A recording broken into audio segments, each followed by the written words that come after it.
Hello, ladies and gentlemen, and everyone in between. I'm Amanda, and today we are continuing Vampire the Masquerade, Coteries of New York.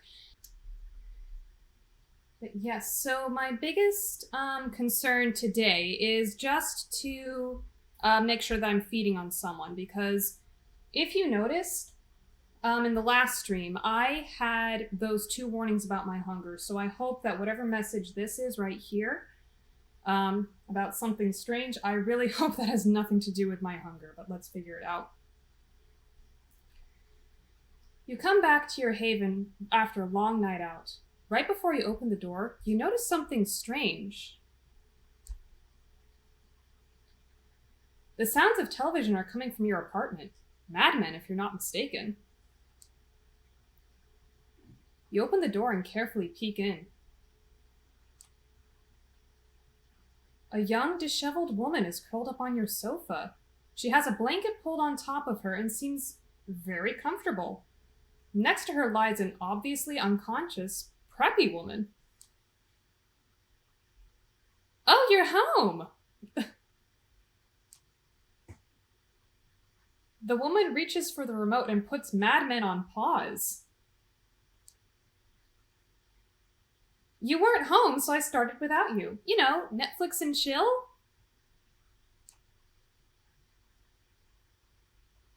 Join me, there's space on the sofa. I brought us a snack. You didn't enjoy the one I gave you before, but this is a different type. Okay, I don't care. I'm gonna feed on whatever is there. I mean, I know that this is a creepy stalker, but I am friggin' hungry right now. I can't afford to be picky anymore. The woman points lazily to the unconscious girl. Oh, I forgot. My name is Adelaide. Adelaide Davis. I like you a lot. Help yourself and settle in. Excuse me.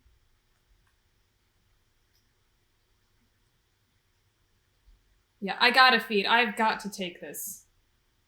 I've got to take it. Adelaide makes space on the sofa as you sit down between her and the unconscious mortal. You lean in to drink from the girl as Adelaide uses the remote to turn Mad Men back on. The girl moans sleepily as you drink from her, but doesn't wake. Her blood tastes pleasant and unhurried, a far cry from the adrenaline of blood you get by hunting a victim who knows you're coming.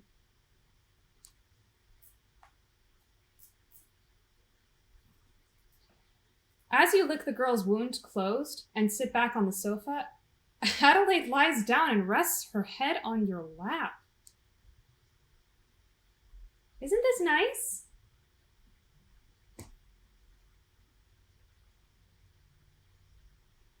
I don't want to encourage her. I mean, I know we just drank from... I mean, that was out of necessity.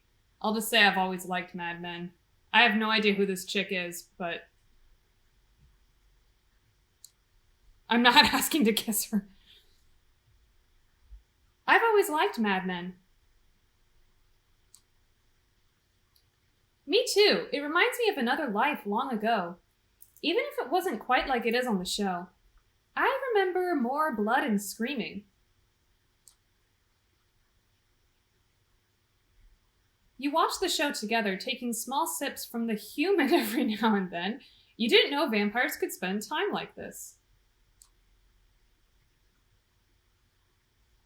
The door to your apartment opens. Your mind is elsewhere and you react slowly. Sophie strides into your living room. She has a key to your haven and never bothers to knock, of course. You're shacking up with Adelaide Davis, the scourge of Snug Harbor in the flesh. This is a new low for you, fledgling. Well, how are we supposed to know? I'm embarrassed for you, really. Perhaps I should not be surprised. Well, Sophie's upset, so I'm gonna tell Sophie it's not what it looks like, I think. It's not what it looks like! It looks like you're cuddling with trash. Adelaide leaves the room, making sure to give as wide a berth to Sophie as possible. Sophie waits for the door of the apartment to close before she speaks.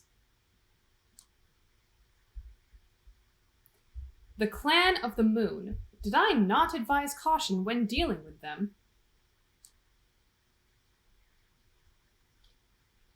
As you watch, Sophie makes a phone call. 10 minutes later, 2 of her servants arrive to remove the unconscious girl sprawled on your sofa. You clearly need my help. It won't happen tonight, but let me see if I can resolve your stalker problem for real. You're left to wonder what Sophie meant by that as she leaves your haven. Okay, well, at least I got some food, okay? That's all I care about. Sophie requests your presence tonight, and it seems urgent. You find her already waiting for you and clearly pondering something. It takes a few minutes of awkward silence before she speaks.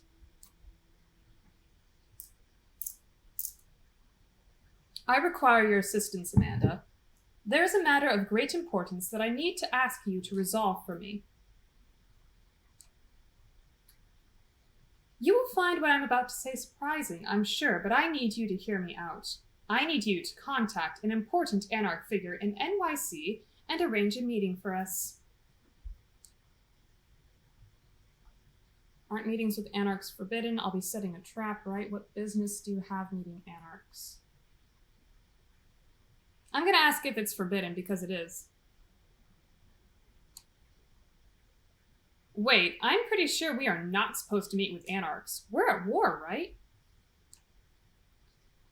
The prince does look unfavorably at those who meet with the Anarchs, that much is true. You will find that with this, as with many other things, the Camarilla's policy have more than their share of hypocrisy inherent in them. It comes hand in hand when using medieval power structures. What we are forbidden to do, the prince may do willingly. Some of these things can be done in the open, while others are kept secret as to not invite discord and discontent.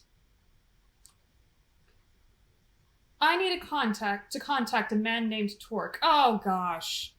I am really mad that we don't have Tamika in our coterie now, because Torque and Tamika were dating at this time. That would have been so friggin' useful. He is an influential member of the movement and, like most of them, very suspicious of the Camarilla. That's why I'm sending you to extend my invitation. How do I know he'll talk to me? Why me? Why not go yourself? What are you scheming?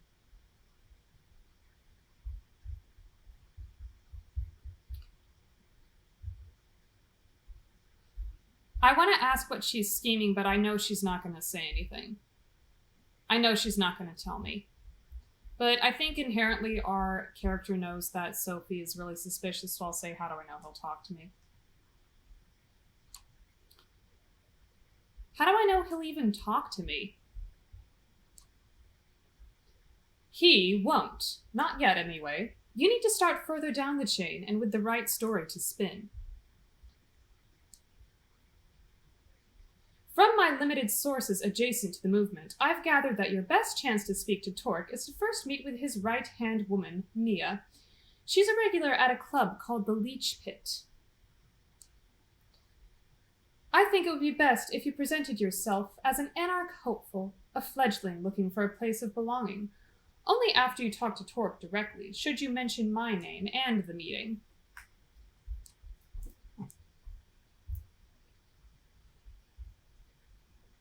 Oh, that sounds risky. Well, the third option sounds best, because lying to them won't make them trust me, because what's that going to do?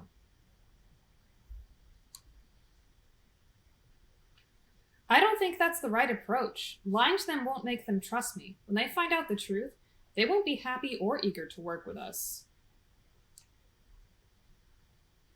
That might be true, but if you tell Mia outright that I sent you, she is likely to cut you off. She hates our sect, and it will be difficult to make her listen to reason. After tonight, I suggest that we do not speak of this again until you arrange the meeting. There are many who would jump at the chance to use this against us. With Kaiser, you have proven you can get the job done, even if it requires additional legwork. I trust you to deal with this task as quickly and covertly as possible. Forgive me, but that's all the time I can spare tonight. What I'm asking of you is just part of a bigger whole. Trust me, it will all be worth it.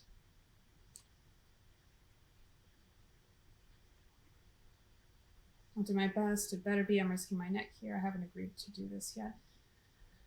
I hate that we owe her so much because I know that, we are just completely bound to do whatever she says. I don't want to be rude. Again, that's not because I am Clan Ventru. I can't be rude, so I'm just going to say I'll do my best. Okay, I'll do my best. I know you will. Check with Gregory for the address of the Leech Pit. Have Mia introduce you to Torque. When she does, tell him I wish to meet. Let him pick the time and place, but let it be soon. If he proves too guarded, tell him I have something that will help him gather allies against Boss Callahan. That should pique his interest. Good luck, and obviously not a word about this to anyone else, not even any new friends you might have made in recent nights. This stays between us. The way she says that final sentence suggests a not-so-veiled threat, but her warm smile belies that impression. You want her to keep trusting you. You wouldn't want to disappoint her. Gregory gives you the address. The club is in Brooklyn. Apparently it's some kind of heavy metal bar with a dedicated concert space. Em, I think you would like that. I think that'd be your kind of spot, Emily. Time to pay Mia a visit.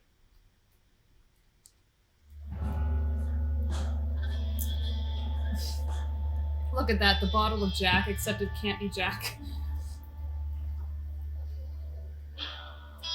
The place is teeming with people tonight. You arrive in the middle of a concert. The music is loud, almost deafening, and it takes you a while to get used to it.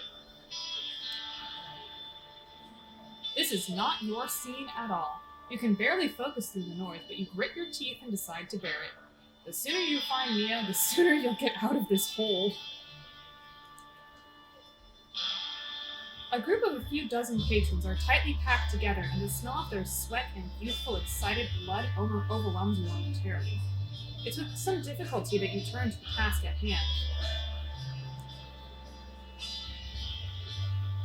You've heard your share about the Anarchs and how they fit into kindred politics, but you only have your short encounter in Corona Park on which to base your actual opinion of the faction. That might have been just a horrible first impression, but you're keeping your guard up just in case.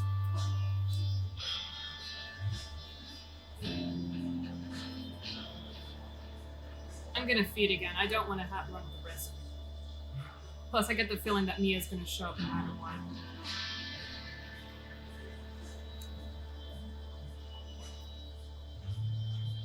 First things first, the atmosphere of this place is distracting you, with the beast nagging to be fed. If you're to put your best foot forward, you'd best get that need out of the way. Temporarily. This place brims with opportunities. You decide it might be easiest to just grab a somewhat drunk concert goer that strikes your fancy and see whether they'd be willing to indulge you. Sure enough, you chat up a tipsy patron and hit it off quickly, augmenting your charm with the power of your blood in the interest of time. You don't catch her name. She'd been waiting for her boyfriend, but he hasn't shown. She was pretty much ready to dump him anyway, so hey, here's to new beginnings. Another vodka shot disappears down her throat. She kisses you on the mouth. It's super sloppy, and the alcohol on her breath is overbearing. You take her chance and kiss her neck, then bite down. Yeah, her evening's drinking definitely colors the way her blood tastes. Alcohol and melancholy. Not a combo you're unfamiliar with. Hey, but that's, when we first drank, that was kind of what Sophie said, the distinct taste of melancholy. Somebody smacks you on the head and rips you off the girl just as you lick the wounds closed. He throws you to the ground. Uh-oh, it's the boyfriend. The argument they get into as your victim seemingly immediately sobers up and gives you the chance to mix in with the now dispersing crowd. The concert is over. A hand on your shoulder, you instinctively tense up and prepare to dodge a punch. Instead, you come face to face with a lanky woman in a jacket 2 sizes too big for her frame. Follow me behind the bar, Lick. I've got a few questions, and you'd better give me snappy answers if you know what's good for you. She leads you through the bar to a back door that leads to a side room. Indie metal band posters are plastered on every wall, some of them 20 or more years old, judging from the tour dates. An old, sticky table and some rickety chairs are the only pieces of furniture here. Sit down.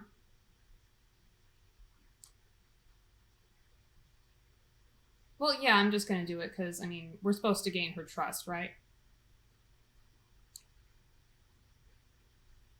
Sure. You take a seat as the woman leans against one of the walls. The name's Mia. I'm guessing your visit here isn't a happy coincidence. I don't know you, so you're either new in New York or kept an outstandingly low profile. Both sound suspect. So, before we take these pleasantries further, answer me this. Who do you run with?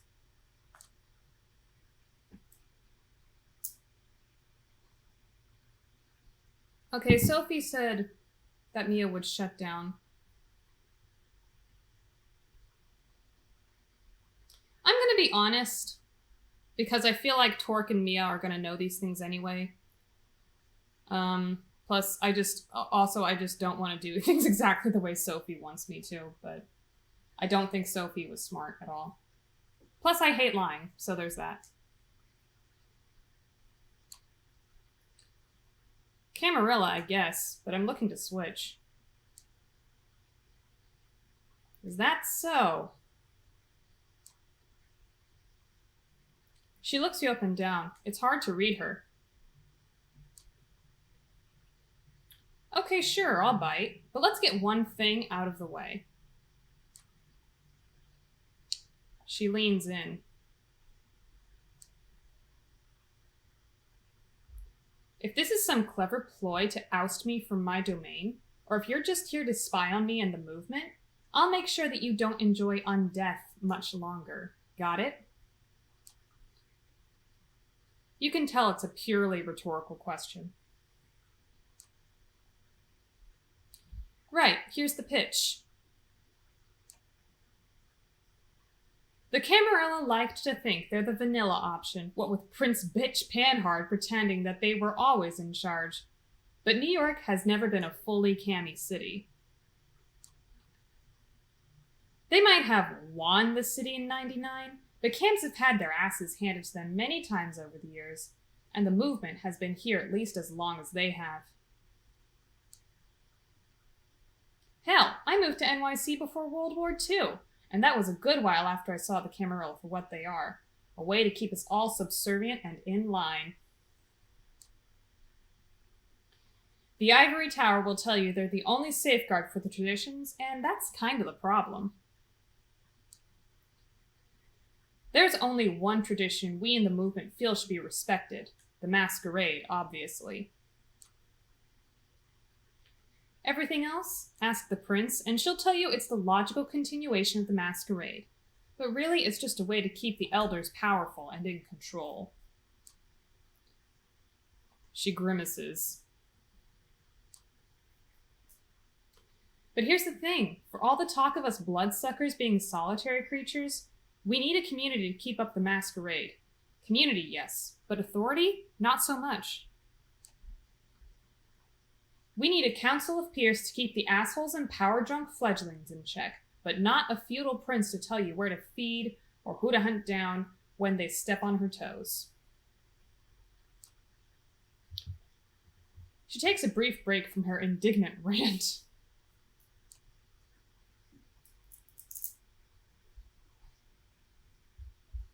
So she's a communist. Kind of.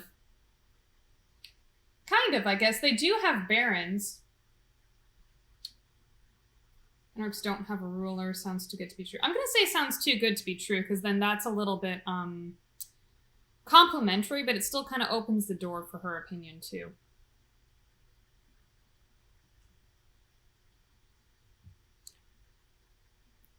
That sounds too good to be true. Mia bares her teeth in a predatory smile. You better believe it. Sure, we still have to struggle with the urges of our kind, but it's safer and more fair. We're as free as our condition permits, but unlike Autarchus, we don't stand alone. Nominally, a guy by the name of Callahan has been overseeing the movement's agenda in NYC for the past few decades. Most follow his lead. Most, but not you. Is Callahan like an anarch prince? I'll ask this just because I think it'll give us more hints on the third one. I'll ask the third one just because I think it gives us more hints on how the anarch structure works. Because they don't have princes, they have barons. I know that much. Is Callahan like a kind of prince, but for anarchs? Yeah, that's about right, which isn't the way things should be. If you're concerned about being well received in this city, you might need to go through Callahan. But if you're serious about the anarch cause itself, he's not your guy. Callahan eats up fledglings like you and shits out self-preservation. His position as Baron is mighty shaky now, not least due to the fact that he's backstabbed more than his share of allies. So, he's doing what any other old fart in a position of power would do. He's doubling down. Negotiations are out, intimidation in. Tightening ranks as precaution against the Second Inquisition. She surprises you by hacking and spitting on the ground in disgust. If you've spent some time with the Cams, that should sound very familiar to you. He's no better than Panhard or her cronies at this point. No, you need to contact Torque.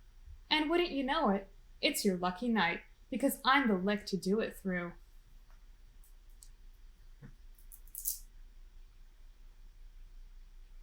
Why Torque? How is Torque different?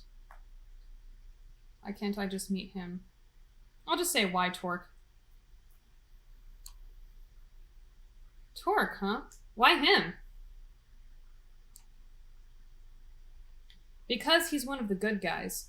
Or at least as good as we leeches can be. Torque is a leader, a local baron who's overseeing a small domain, but doing a very good job of it. Callahan knows this, so he's giving him shit.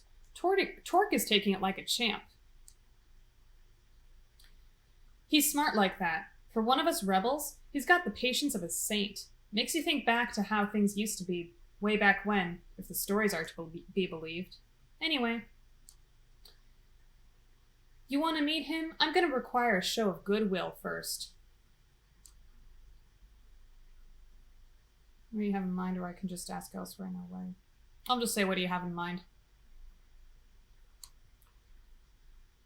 That's fair. What do you have in mind? She flashes you a mischievous half-smile. I appreciate your readiness, but I don't have the details just now. Ask for me at the bar when you're able. I'll leave something for you, and we'll take it from there. Now come on, I've got to go. She walks you out of the bar and you go your separate ways. Seems like there's nothing more to do than return here later and see if Mia really can help you contact Torque. All right, let's take a look at what's going on. All right, let's go and see Agathon again. We haven't seen him in a bit.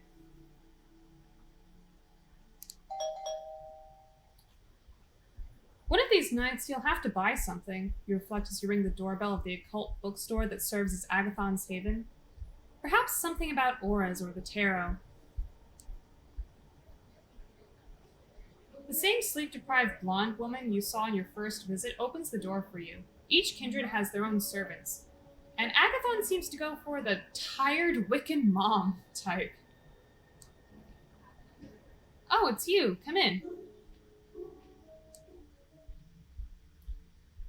The woman disappears into the back room, even as you close the door behind you. Lacking any better directions, you make your way up the stairs. At first you thought the chanting was part of the ritual soundtrack that plays in the shop every night. As you reach the second floor, you realize that it's Agathon's voice. You come up just in time to see him standing in the middle of his ritual paraphernalia with his wrist cut open over a wrought iron stand holding a blood-red stone. As Agathon chants, blood drips from the wound in his wrist onto the stone. It looks as if he's absorbed into it. It's probably not a good idea to interrupt blood rituals, so you wait in silence as Agathon finishes. A few minutes later, he opens his eyes and smiles ruefully. I've done so many of these rituals, I hope it's not too off-putting for you. Aww. See, he's being less standoffish and more welcoming. Agathon smears a bit of his own blood over the wound, and you see it close. It looks like he does this so often he barely pays attention to it anymore. I'm cool, it's icky, aren't vampires supposed to be into blood? I'm gonna ask the third one. Just because I feel like that'll, I don't know, maybe tell us something else about what his experience has been. I thought all vampires were blood fetishists. Unavoidably. We don't all advertise it, though. Agathon picks up the blood-red stone from its stand. This is a bloodstone. You don't say. Could be useful. He doesn't seem inclined to elaborate. Anyway, let's go. He pockets the stone and leads you back down the stairs and outside to his car. Soon you're on your way to Queens and Flushing Meadows, Corona Park. After parking the car, you follow Agathon on foot as he leads you deeper into the park. Coming to a New York park in the middle of the night might have worried you when you were alive, but now it's normal. Even if someone tries to mug you, it just means you'll have an opportunity to feed. Agathon walks with purpose, as if he knows exactly where to go. You see the Unisphere, a giant metal sculpture of Earth, lit up so the park-goers can appreciate it at night. You're not sure how Agathon picks his ritual spot, but he must have a purpose in mind. The sculpture stands in the background, giving his preparations added dramatic weight. Stand watch while I perform a ritual. It'll reveal whether the notes we seek are here. I'll lose control of the incantation if you fail to keep me free of distractions. Okay, so no pressure. It doesn't look like there are many people around. You settle in for a boring half hour while Agathon mumbles and makes strange gestures, spilling drops of his blood at regular intervals. From the outside, the ritual is not particularly flashy. Agathon repeats a mantra under his breath and walks with measured steps until he stops and turns around, walking back. It looks as if there's an invisible structure he must follow. unseen patterns and limits governing his movements. As choreographies go, it doesn't look particularly difficult to learn, but you suspect there are hidden dimensions of skill and understanding involved. A lone, drunken woman walks towards you. Hard to say what she's doing at the park. She's a little older, white, dressed like a suburban divorcee. What's your friend doing? He's kind of hot. The woman's words are slurred by alcohol, but she seems to have decided that you are this evening's entertainment. Hey you, stop being weird and talk to me! The woman seems determined to walk past you toward Agathon. This looks like just the kind of interruption that he was worried about.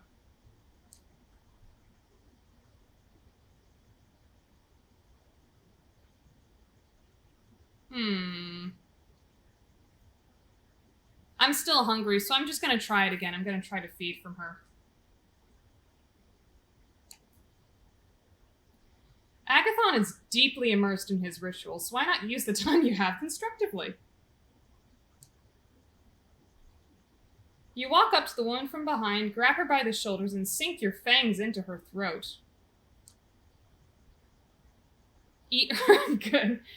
Blood tinged with alcohol and horniness flows into your mouth as the woman moans from the sudden pleasure of the kiss. Oh, I need to sit down. Just as you lick the wound closed, the woman collapses onto the ground. Startled, suddenly you hear a scream of... Oh no! Startled, you turn around just in time to see Agathon running at the woman on the ground, his expression contorted with hatred.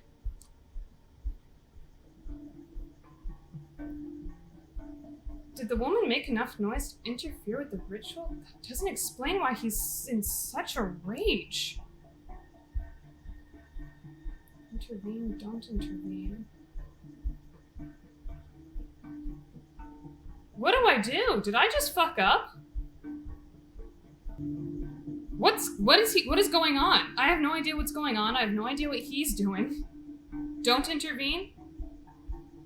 Let him do his thing?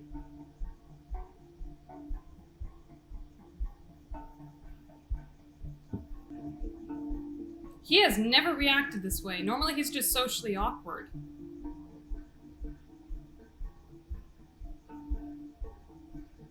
Okay, don't... I'll let him do his thing.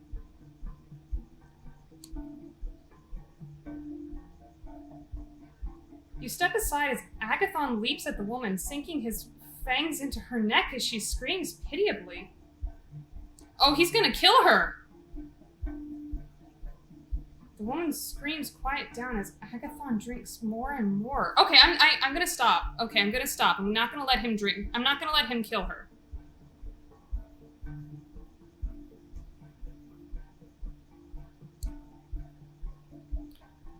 You pull Agathon away from the woman. He struggles, but he's clearly not used to physical scuffles. Agathon looks at you wild-eyed, then suddenly snaps out of it.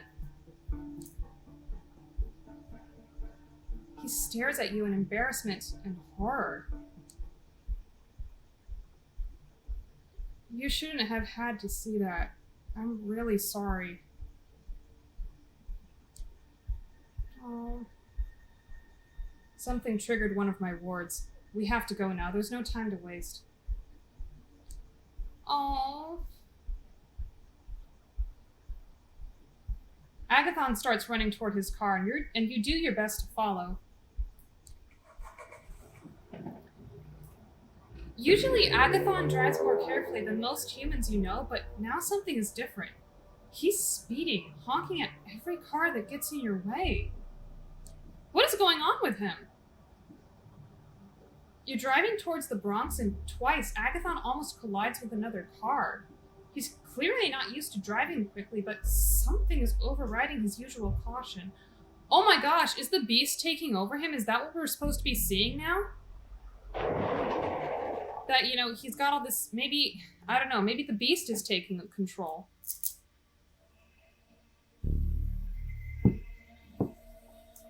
You screech to a stop in front of a red tile apartment building. Agathon jumps out of the car and starts running, leaving you to take the keys from the ignition and close the doors. Agathon disappears up the stairs and you follow his agitated shouting. Abuela, it's me, Javi. Aww. So Agathon isn't his real name at all.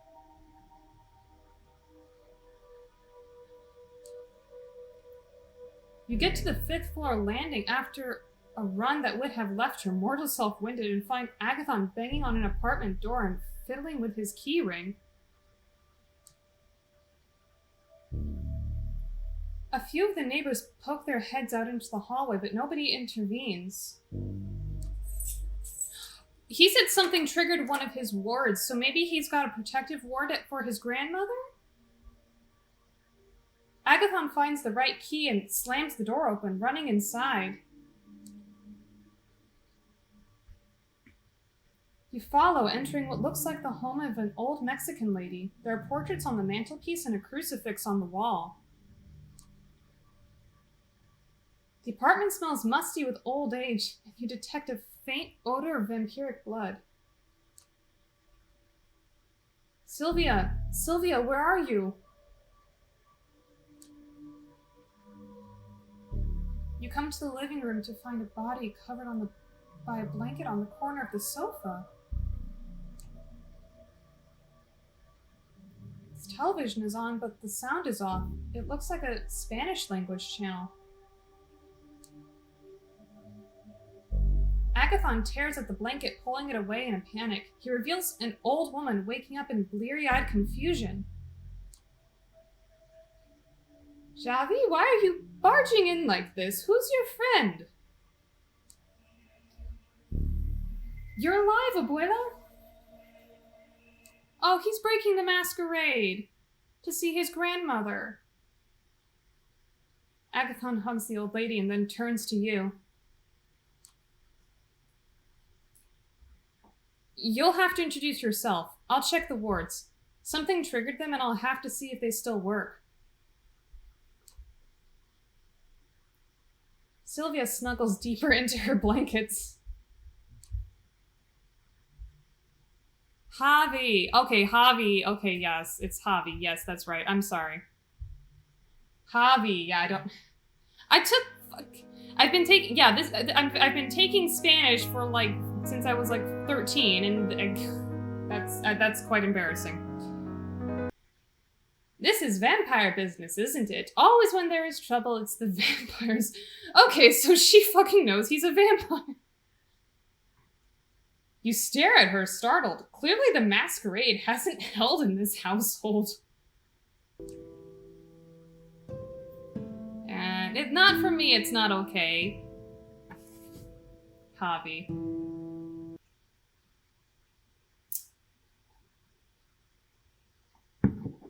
Play down the trouble, turned it into a joke, or be honest. Maybe play down the trouble? I don't know. Agathon seems really worried. I don't want to agitate things further. Because if he's friggin' upset, the socially awkward wonder, I'll probably just play down the trouble a little bit. Hi, I'm Amanda. You're his grandmother, right? He's just worried. Why is he worried about me? He should be worried about himself. All that blood drinking. This is about the girl who came to visit. I can tell. Javi was never good at keeping secrets, so much like his mother. You hear Agathon rummaging around the small apartment, almost as if he's scratching at something on the walls. He's always doing that, writing on the walls with blood. She's so calm about this. Oh my gosh. Making runes. I tell him to cover them with the photos and the paintings, but he won't listen. I have to do it myself. She's so calm about this. That explains the faint smell of vampire blood in the apartment. Otherwise, how can I invite friends for tea? They'll ask questions if I have runes all over my walls. It doesn't look like a Christian home anymore. I kind of love this woman. I love her. She's amazing. I want to be like this when I'm old. The girl who visited, was her name Juno? What did she want? What did she talk about? So, okay, so here's the thing. The research notes, at first, when I first heard of this, I thought that Juno was the one who wrote the notes. But clearly it's not. It's someone else. Why would the research notes be in Agathon's grandmother's apartment? And why would Juno be there? That's my question.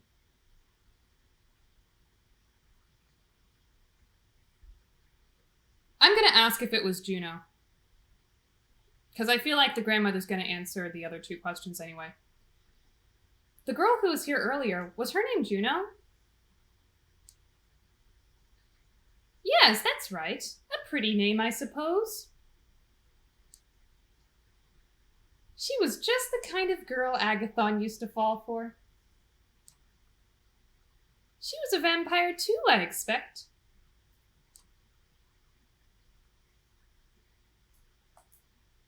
I don't think Sylvia is a vampire, but you know what? I'm just gonna say yes. I mean, she fucking knows everything. Agathon's not hiding anything from her, so why should we? Yes, she was. I knew it. Poor girl, I suppose she had a life once. Agathon returned to the living room, still agitated. She wanted to send a message. If we don't let her find the notes first, she'll hurt my abuela. Wow, Juno, you're a massive bitch! You know, I wasn't too angry at Juno at first, but no. He glances meaningfully at the old woman. No, she won't. She gave me a message for you, Javi. She said to think very carefully whether your clan will really protect your loved ones. Agathon stares at Sylvia, stunned and confused. She was here to tell me that? Maybe that's good. It doesn't sound like she wants to hurt you. Okay, so Juno's not a bitch. I take it back. She was a nice girl. I can tell. Oh, abuela. Amanda, let's go. This is all we can do here. Aww. So yeah, you're not allowed to contact anyone that you knew in your mortal life. So Agathon's not allowed to see his grandmother at all. But I guess that's why the runes are up, just to make sure that he would know in case anyone came. You say your goodbyes, and soon you're back outside, sitting in Agathon's car. What a catastrophe. To think Juno was there. The wards trigger when a vampire enters the perimeter, so Juno was there just as I was doing the ritual in the park. I'll take you to your haven.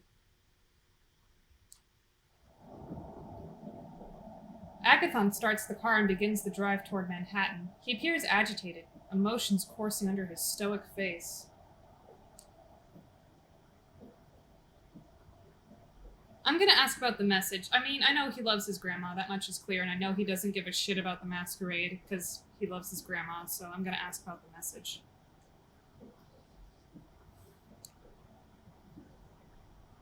What do you think Juno meant by that message? She's telling me that if push comes to shove, the Tremere will kill my grandmother to protect the masquerade or other kindred interests. As if I didn't know that. Agathon is gripping the steering wheel harder than he should, although he's back to his usual careful driving style.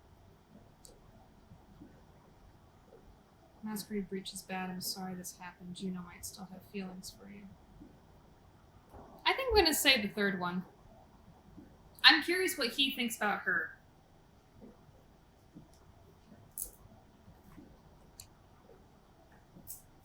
Juno might still have feelings for you. That could explain why she does some of the things she does.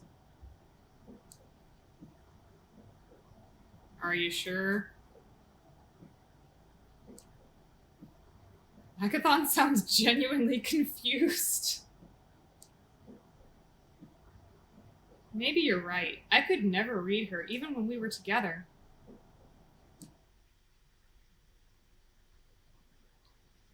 Agathon drops you off in front of your haven. The experience leaves you with disquieting thoughts. You met Agathon's grandmother under awkward circumstances, but he clearly loves her very much. You don't know enough about the world of the kindred to say whether that's normal or not. It seems to keep Agathon connected to the world in a way that feels alien for some of the other kindred you've met. Perhaps there is a lesson in that. All right. Next night.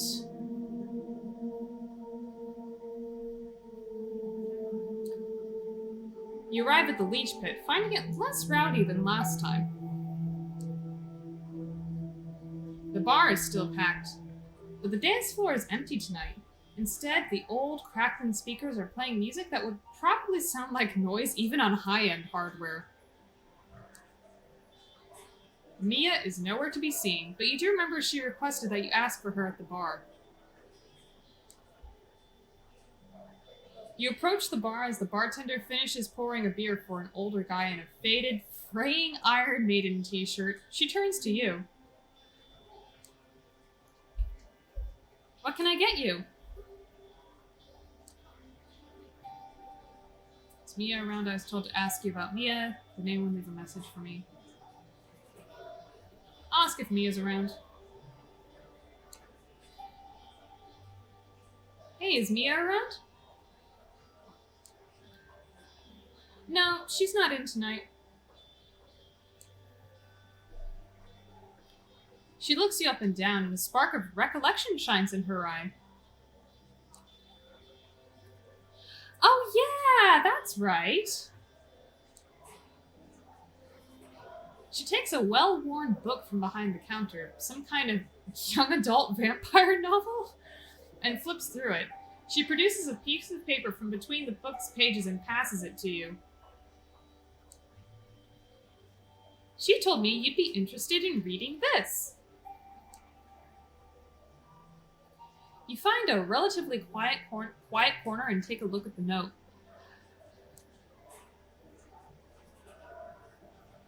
T wants to meet you. I'll arrange it, but you need to prove you're trustworthy. Look around the leech pit for a guy named Bruce. Buff dude, tattoo sleeve on the arm. His right arm, excuse me. I'm 90% sure he's somebody's retainer, sent here to spy on us by the can. Get me the name of his master and write it on this card, then return it to the bar. It doesn't take you long to locate this Bruce guy. He sits alone in a corner, 2 beer glasses already empty on his table. You take a moment to consider your approach. Get him drunk and talk. They've asked for his master's name. Well, he's already drinking. Let's just get him even more drunk.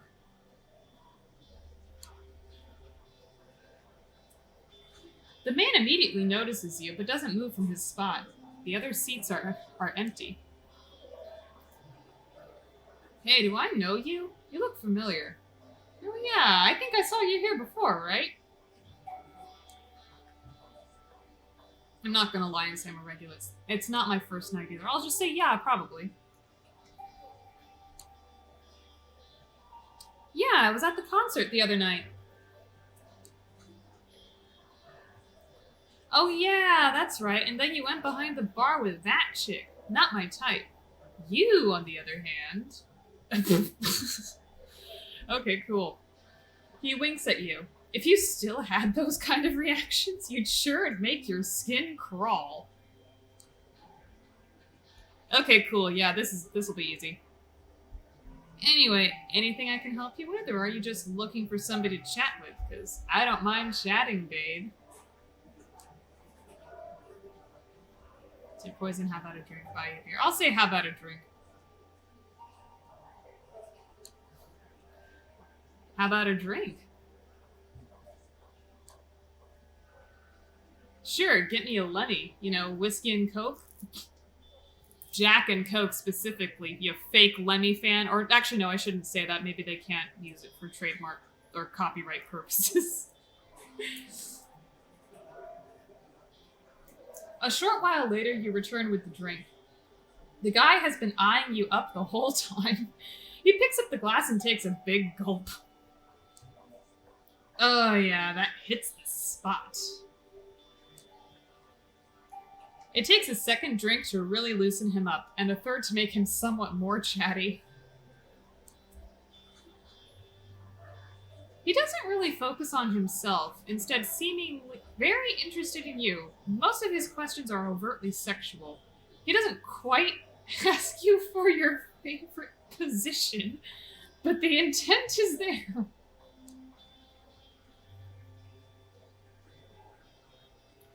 At no point does he let slip anything that would point to him being somebody's ghoul, though. In fact, you're beginning to suspect he's not nearly as drunk as he acts. Well, that was nice, but I gotta go. Thanks for the drinks. Hey, wait a minute. You haven't had anything to drink this whole time.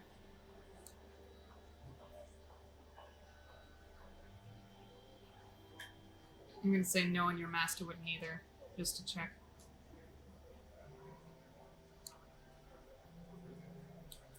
Yeah, I don't really do that stuff anymore, and I know for a fact your master doesn't either. Any suggestion of his drunkenness is immediately gone. Sorry, my what? A hint of panic appears on his face. Answer the fucking question. Come on, spit it out. I feel like he's panicking, so I feel like we can press him a little bit.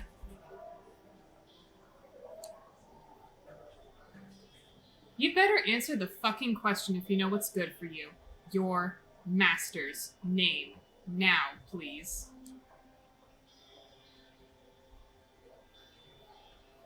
He doesn't buy it. You thought you had him cornered, but he suddenly leaps over the table in one smooth move and dashes through the sparse crowd. You catch up with him outside. He's bolting all right. Alright, I think it's time to use the command, the dominate. We gotta do it.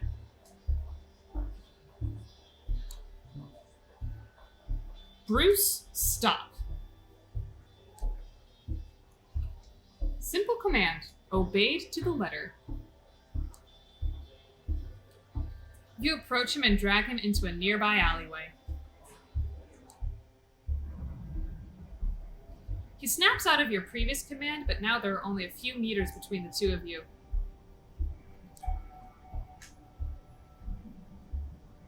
We're going to beat the name out of him, intimidate him with violence, tell him his cover is blown.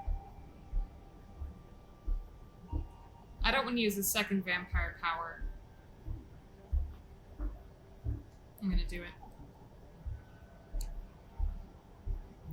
Listen, your cover is blown. I was told who you are. You'd better come clean. Your master's name. That's all I need. Bullshit.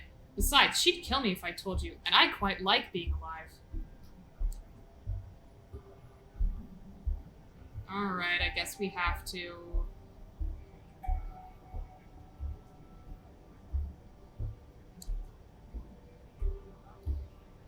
You clash. You're not great at trading blows, but Bruce clearly doesn't feel comfortable fighting a woman. And with your powers, his punches barely register anyway.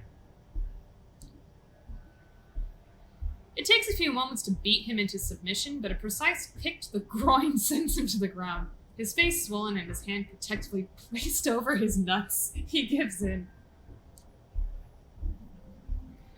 Ow, fucking bitch! What the fuck do you want from me? Your master's name. Now. It's Samira. Oh, Samira. It's Samira, alright? Her name is Samira. Just... Fuck, leave me the fuck alone, you goddamn psycho! Oh, I like Samira. You throw one last blow at the pathetic asshole's extremely punchable face for good measure and make your way back to the leech pit. Time to leave something for Mia. You borrow a pen from the bar and flip Mia's note to the other side.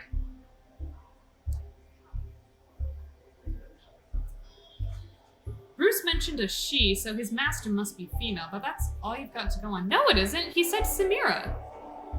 You figure it's better to leave anything for Mia than nothing at all.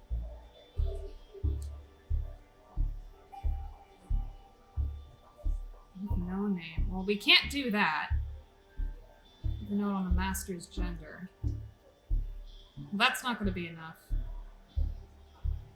I like Samira, but this character hasn't met her yet. Well, you know, just once. We know that she's a primogen. And somehow I get the feeling that if Mia already knew that Bruce was a ghoul, this is probably just a test to see how honest we're going to be.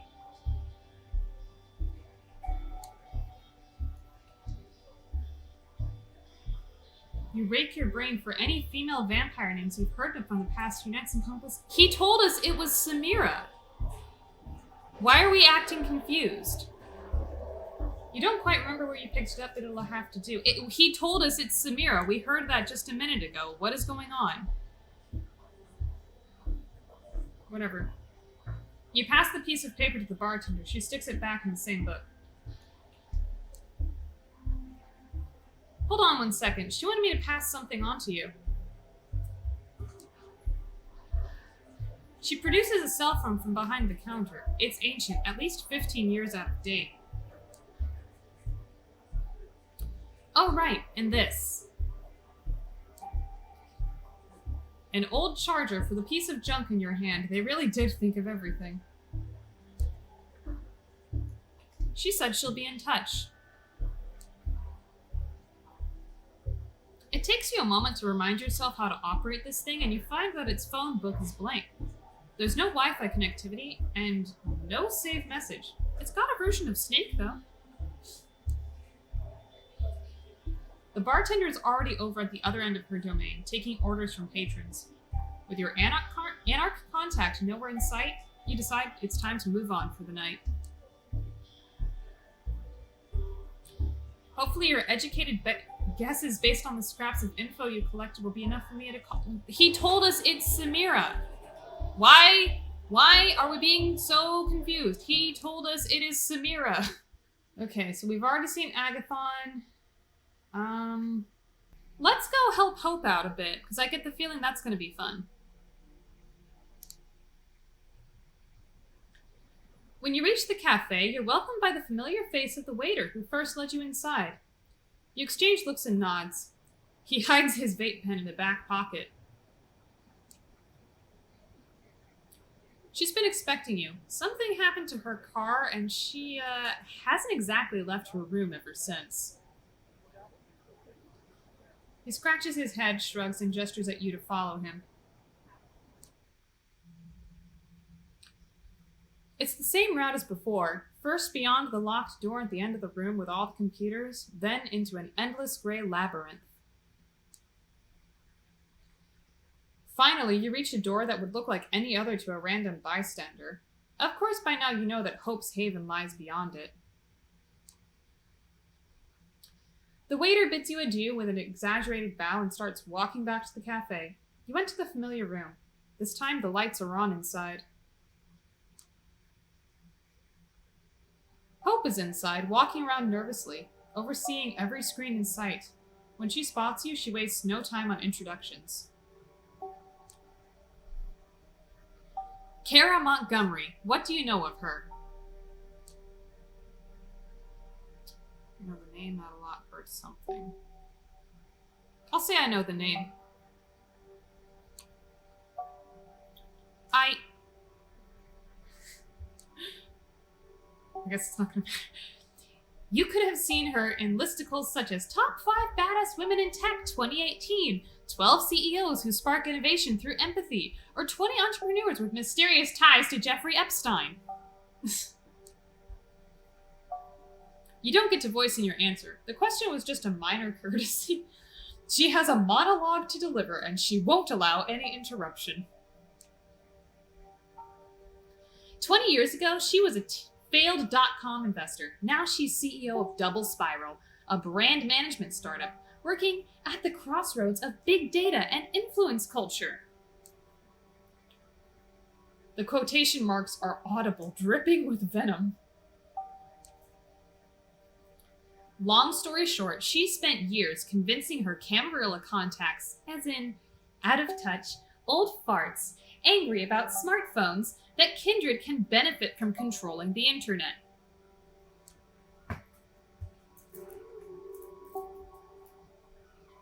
I know. Don't you want to say hello? No, she doesn't. She wants me to feed her. I know, baby. There she goes. Her IT goals have done a lot of research on deepfakes, AI, and machine learning. Her goal is the ability to generate thousands of believably human online accounts. Basically, an army of posters that could brute force anything into the mainstream discourse. The elders took a while to get the concept, but eventually Kara got their blessing. The thing is, she claims her tech is ready to be tested, but it needs one final component to work properly, and that's why... She pauses. She proposed a truce. News, what truce? Fuck her. I'm gonna ask what truce because I don't know where... I mean, I know Hope doesn't like it, but I want to figure out what exactly that truce means. Truce? What kind of truce? Malk David Chapman. Become my friend or face a violent death kind of truce. Not exactly fucking convincing if you ask me. But no matter how much I hate her guts, this is a blessing in disguise. Hear me out. She picked a public place in Manhattan, neutral ground where we can meet without the fear that the other party might do something stupid and violate the Masquerade. She wants to just talk.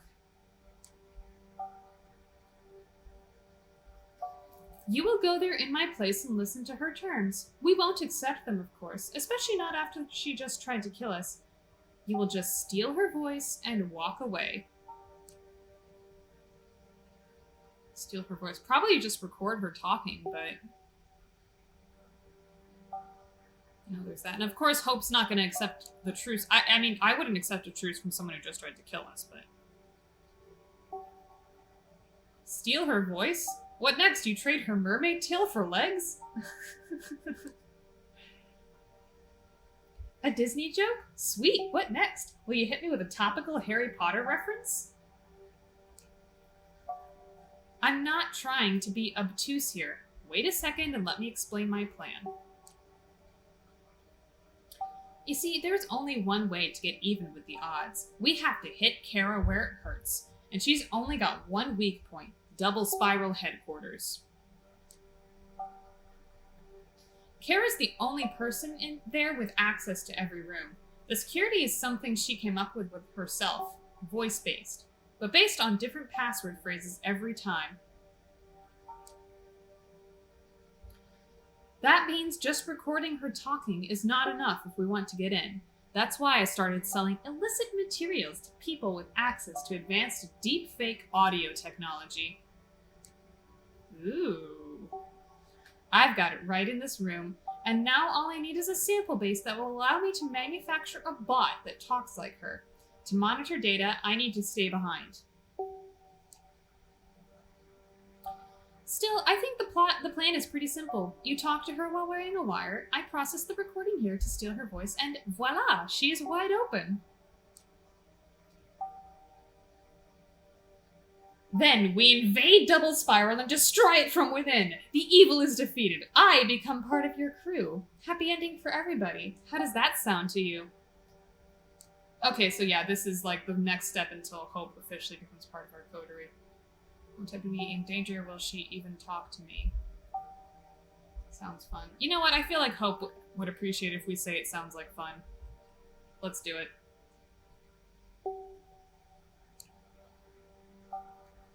Sounds fun. Revenge plotter. Happy to hear it. Hope shakes her head and claps her hands. When she speaks up, she sounds different, more spaced out, stuttering. Anti-social engineering. Alright, let me fix you up with the hardware. She hands you a minuscule earpiece and starts attaching a small decorative pin to your clothes, along with some masked wiring. It's a directional microphone. I can clear up the audio later, but now keep it pointed directly at Kara as much as possible. All right?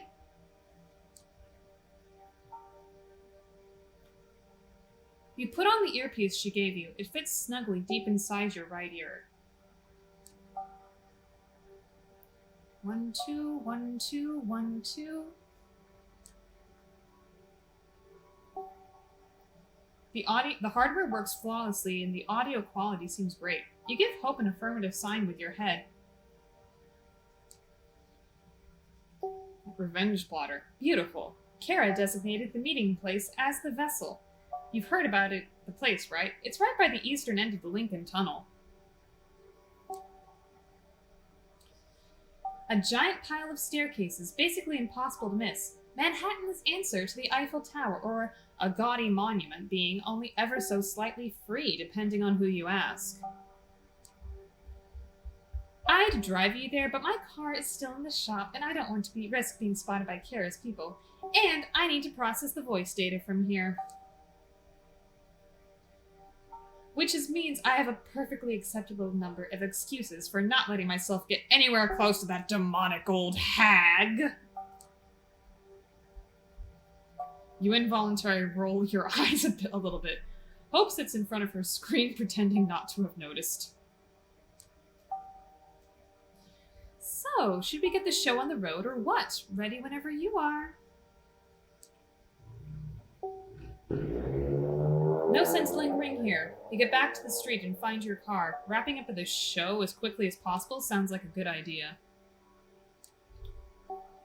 Around 30 minutes later, you're in front of the vessel. Hope's description, a giant pile of staircases, wasn't particularly helpful. From the distance, the building looks more like a giant honeycomb, designed to swarm with tourist bees. At least during the day, that is. At the moment, the place is closed to the general public. A few men who look vaguely threatening and out of place are making sure nobody unwanted gets in. However, you have no problem getting up the stairs. All it takes is an exchange of knowing glances with one of the guards. You are expected. A lone figure appears in your sight, staring down at the streets of Manhattan. You know, city people often complain about being unable to see the starry skies. But I always thought the real tragedy was how they were unable to appreciate the man-made sea of lights that surrounds them. You can teach people a lot of things, but you can't teach them to see, huh? You recognize the face from Hope's phone. Finally, you meet Kara Montgomery in the flesh. She turns to you, puts on a wide smile, and shakes your hand with a firm grip. First a representative of Sophie Langley, now a representative of Hope. Not the way I developed my own career, but I gotta say, not many neonates get around the way you do. Hardy fucking har. Hope speaks up in your ear for the first time, something with contempt. Although Kara couldn't possibly have heard her, she immediately goes on to address her absence. Can't say I expected her to actually arrive here with you or instead of you. On the other hand, I'm sure every single word I say will be instantly relayed to her. And for the first time in forever, your empty blabbering will serve as an actually useful cause. So let me make sure we cut out everyone but the middleman for a while, okay?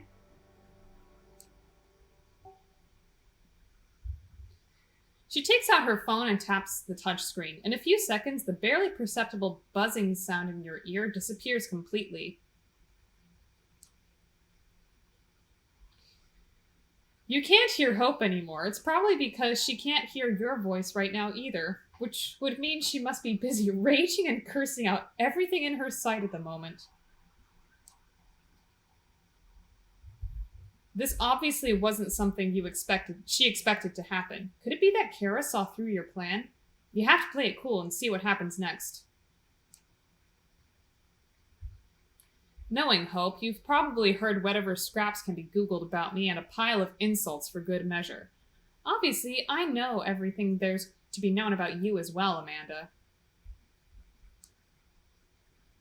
I don't believe we have a need for formal introductions, but first off, let me apologize for the discomfort my former employee has caused you.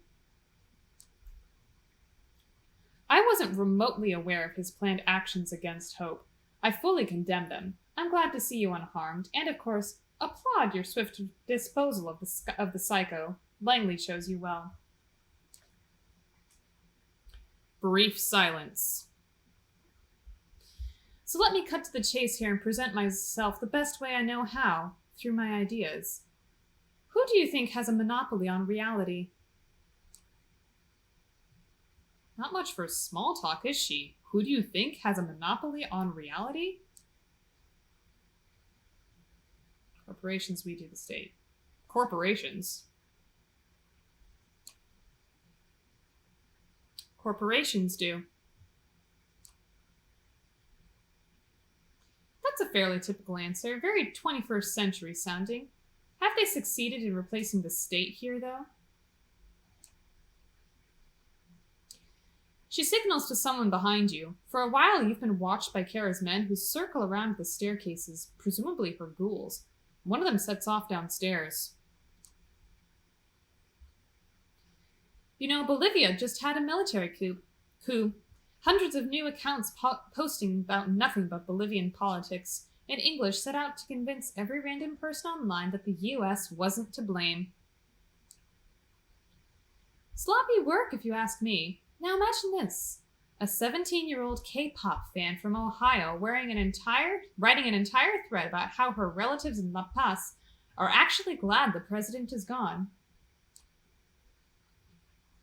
A film reviewer with a side interest in politics selling you a CIA-approved narrative about Evo Morales.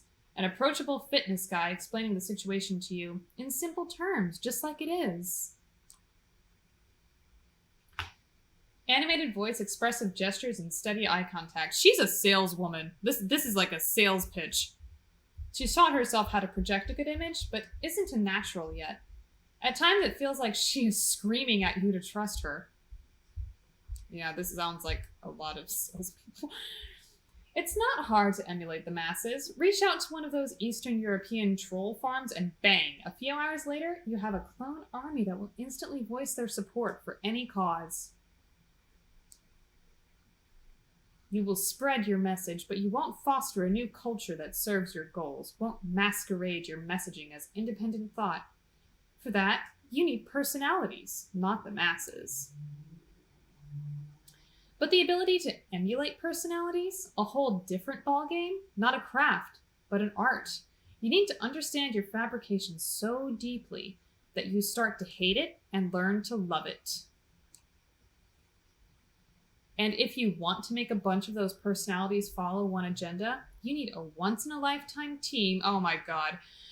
Ugh, you need a once-in-a-lifetime team to achieve that. A like-minded artistic collective, both ambitious and obedient. Even though you can't hear Hope's voice in your ear right now, you could swear you hear her in Kara's speech. It's the exact same tone she was using when monologuing in the car. One of them must have been a big influence on another. Or perhaps they used to be in a position where they both shaped each other's personas? Hard to say. Only one thing is for sure. And that is Hope must be absolutely furious right now. Is it possible that Kara knew about her plot? Fingers crossed she doesn't. The state is satisfied when an account that went unused for 5 years suddenly starts yelling imperialist propaganda into the void. The aging corporations are too set in their ways. But imagine a fresh startup that enables the proliferation of ideas adjacent to the prince's plans for the future. Now imagine it getting into bed with the biggest corporations and agencies. So many unlives that could be improved or even saved from the raids of First Light. I have the infrastructure, I have the Elder's support, and all I need now is a mastermind at the center of it all. Hope. She means Hope. This makes me really sad. Because in Shadows of New York, this is Hope's fate. And, you know, Hope had this little spiel when Julia met her in Shadows of New York about her own sadness about it all. But yeah, this is her fate, and I guess you can tell right now that isn't what she wanted at all. Hope. Yes, Hope. She looks down and takes in the scenery below for a while. Then she points at her t-shirt, the one piece of clothing that clashes with the rest of her outfit. You know, I'm a huge fan of punk. The leading idea of my company, Double Spiral, is to make everything I do a little bit punk. I'm all about clashing ideas. It's all about disruption. You blink a few times in quick succession. Oh God, you think to yourself, she's that kind of person. You saw a lot of them in your old life. Another deluded executive who thinks they're on a mission from higher powers, insufferable during meetings, possibly did ayahuasca and can't shut up about it, always desperate to come across as cool.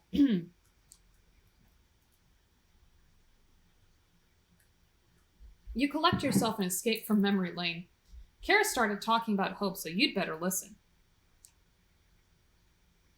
To me, Hope is as punk as it gets. A free spirit, fiercely independent, an eternal contrarian at odds with everything and everyone.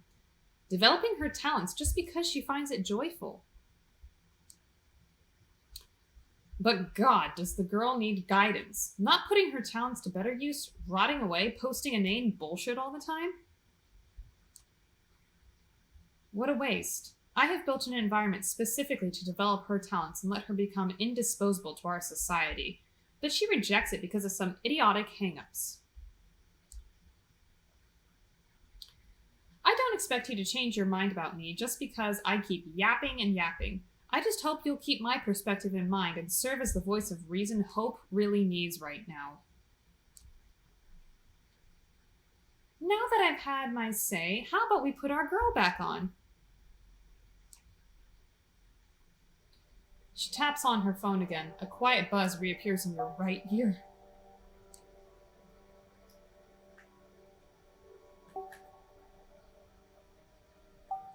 I'm not going to talk to Hope. That's going to be too much. I'm going to say you're bluffing.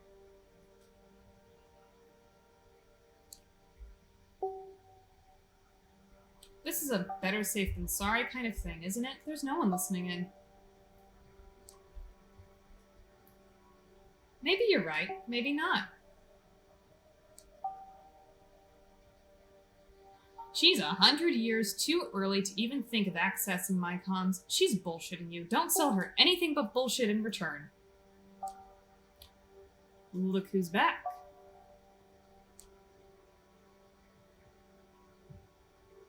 Don't worry, she should have heard everything.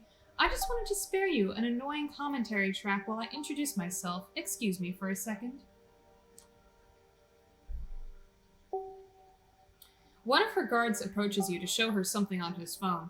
Hope uses the distraction to get you up to speed with how things are on her side. Yeah, for a second there I was about to rage that the hag has gotten the better of us, but hey, go figure, she just wanted to take a piss in my Cheerios. The plan worked.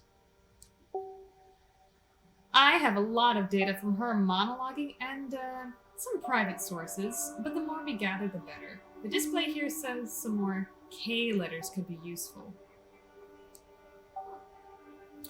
So, don't beat yourself up about it if you fail, but if you get her to repeat something with K in it, that might improve our deepfake voice.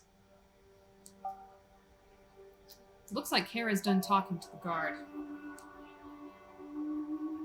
Sorry about that. Looks like I've got to attend a sudden meeting with a Google representative shortly. Hope snorts. Not bragging, though.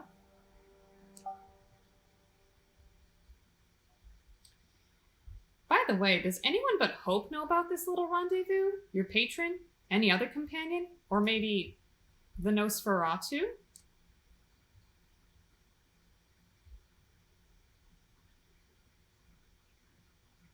My patron, the Nosferatu. Ooh, wait, if I say the Nosferatu... Kaiser. Kaiser begins with a K. Okay, I can say the... Okay, yeah, I'll say Kaiser. The Nosferatu or something. So what if it's the Nosferatu? Kara's face takes on a hard expression. When she starts talking, she takes great pains not to say too much. Word of advice, kid. Kaiser's not in this business to be kind to strangers. Let's not beat ourselves up too much about the K words. Kaiser's not in this business to be kind to strangers. Kaiser's only got Kaiser's interests in mind and nothing else. He might not let us show he's always kill or be killed. Okay, so I guess I'm not terribly worried about K sounds now. This is great. Mindset. If you're doing business with him, keep that in mind at all times. Hope lets out a quiet, triumphant howl. Well, the screen tells me this should be all the K we need. Good job. Kara decides to change the subject. Anyway, no offense, but since Hope's not here, I really have to rush. Honestly, I feel a little insulted that she set up this meeting and didn't even bother to show up. Insulted and suspicious. Her tone of voice betrays her. She might have some good instincts. Too bad she didn't trust them here. Still, out of respect for Langley, I decided to have this talk with you. To explain you why I'm an asset to the camera, and to explain why the elders need Hope by my side. That was oddly... I feel like there were a few, little adverbs missing, but okay. What the worm-brained hag here forgot to mention is that the elders don't give a shit about me. Even if you don't see it my way now, I believe I've sown some seeds here that might sprout in the near future. Double Spiral looks out for people who look out for it. For it, is all I'm saying. But before I leave, there's one thing I really wish I knew. Back when I knew her, she was a different person, or different people, depending on how you look at it. Why does she fight against me so much? What's her motivation to resist me so much? What's her motivation? Good question. She never shared it with you.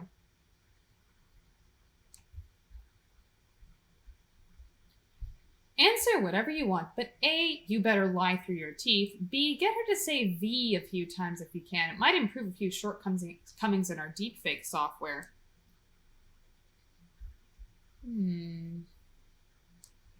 What's your answer?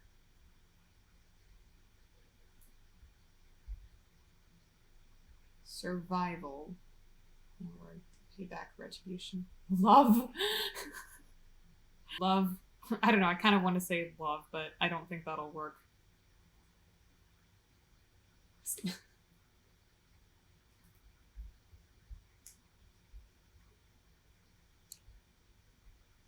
Survival. Kara snorts. Spare me. If she wanted to keep pulling through, she'd have a much better chance by my side. Pride or spite would be far more believable as an answer. Should have told me you either don't know or don't trust me. Survival. V times 2. Good attempt, at least. One of Kara's people erupts with a theatrical cough. Kara gestures at him to calm down. I really need to go now. See you around, Amanda. She begins to walk down the stairs, surrounded by her guards. Once she's gone from before your eyes, Hope decides to summarize your mission. For the love of Christ, wish you could have kept her droning on for a little longer. Turns out the T letter could use some improvements as well. Not complaining, though. You did good. And don't worry, the data I have should be more than enough to generate a convincing deepfake. I just need to put in some more work. So I guess I will get to that right away. Enjoy the rest of your night. Drop my hardware at your haven when you get the chance. I'll let you know when we're ready to hit Kara's base of operations. Pray for my success, sweetie, and I might be done soon. Maybe even tomorrow. And once we're done with her, we'll talk about how I can repay your generosity. Amen! The connection drops. It looks like that's all for now. You gaze at the sea of lights around you for the last time, and then start making your way back to street level. And with that, I think we'll call it a night. But again, thank you all for joining me here. It's really good to see that our coterie is really coming together. We just need the final push, and then we've got Hope and one last... and I feel like it's just 1 or 2 more missions with Agathon and D'Angelo as well, so we will have our coterie all formed. But yeah, thank you all again for joining me. I had so much fun. I always have fun playing these games with you. And I will see you guys next week. Bye!